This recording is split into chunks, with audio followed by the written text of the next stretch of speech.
भाई मुझे क्या फर्क पड़ता है, वो तो एनडीए में थे पिछली बार, तब भी मुख्यमंत्री थे। महागठबंधन में उन्हीं का ही फैसला था जाने का कि डबल इंजन की सरकार हम लोग को यहाँ पे मिली है। मेरा विश्वास मेरे प्रधानमंत्री आदरणीय नरेंद्र मोदी जी पर है। नीतीश कुमार के सामने चिराग पासवान राजनीतिक तौर पर आत्मसमर्पण कर चुके हैं, या फिर यूं कहें कि चिराग पासवान ने नीतीश कुमार के सामने अपने हथियार डाल दिए हैं। चूंकि जिस चिराग पासवान की पहचान नीतीश विरोध की रही है, जो चिराग पासवान डंके की चोट पर कहते थे कि नीतीश कुमार ने बिहार को बर्बाद किया है, एक बड़ी आबादी नीतीश कुमार से परेशान है।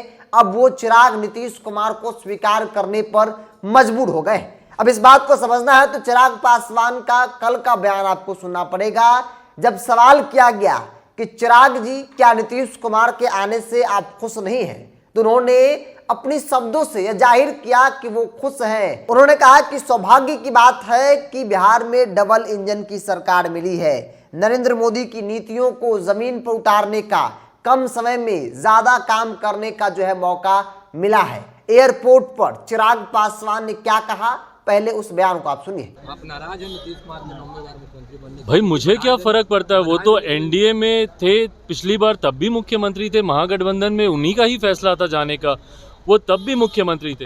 देखिए, मैं बिहार फर्स्ट, बिहारी फर्स्ट की सोच के साथ मैं आगे बढ़ रहा हूँ। मेरा विश्वास मेरे प्रधानमंत्री आदरणीय नरेंद्र मोदी जी पर है। उनकी सोच को एक लंबे समय के बाद बिहार को आज ये सौभाग्य मिला है कि डबल इंजन की सरकार हम लोग को यहाँ पे मिली है। डबल इंजन की सरकार के तहत प्रधानमंत्री जी की सोच को, उनके विकास की नीतियों को धरातल पर उतारने का मौका हम लोग को मिला है।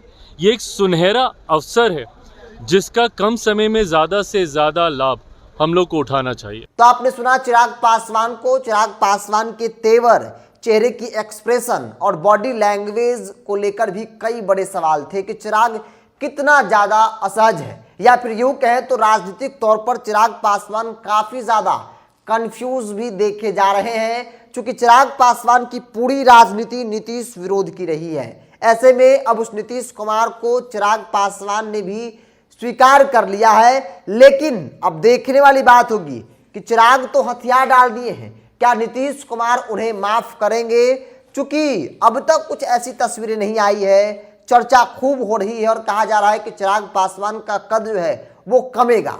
अगर इन्हें टिकट मिल भी गई तो जेडीयू नीतीश कुमार जो है वो चुनाव में इनसे बदला जरूर लेगी। चूंकि जो खंजर इन्होंने पिछले विधानसभा चुनाव में नीतीश कुमार के पीठ में घोंपा है, उसका बदला नीतीश कुमार भी लेने के मूड में है, माफ करने वालों में से नहीं है। क्योंकि नीतीश कुमार दोस्ती निभाए ना निभाए, दुश्मनी बखूबी और बहुत अच्छे तरीके से निभाते हैं। और यही बड़ी वजह है जो कहा जा रहा है कि चिराग काफी ज्यादा असहज है। चिराग को ऐसा लग रहा है, डर बार बार सता रहा है कि अगर एनडीए में रहें तो फिर मेरे साथ धोखा हो जाएगा।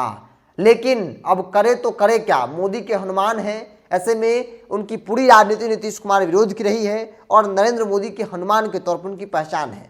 अब नरेंद्र मोदी को वो छोड़ भी नहीं सकते हैं, तो इसलिए कहना पड़ रहा है कि चिराग की मजबूरी हो गई है नीतीश कुमार को स्वीकार करना। क्योंकि चिराग पासवान से जब सवाल किया जाता है तो कहते हैं कि सौभाग्य की बात है कि डबल इंजन की सरकार बिहार में मिली है एक लंबे वक्त बाद। हालांकि जब चिराग एनडीए से बाहर निकले थे विधानसभा चुनाव के वक्त, तब भी बिहार में डबल इंजन की सरकार ही थी। लेकिन चिराग को कुछ गलतफहमियां हो गई थी, जिसके कारण चिराग एनडीए से अलग हटकर चुनाव लड़े, जिसका खामियाजा न सिर्फ पार्टी टूटा बल्कि परिवार भी टूट गई। अब 24 इस साल लोकसभा का चुनाव होने हैं।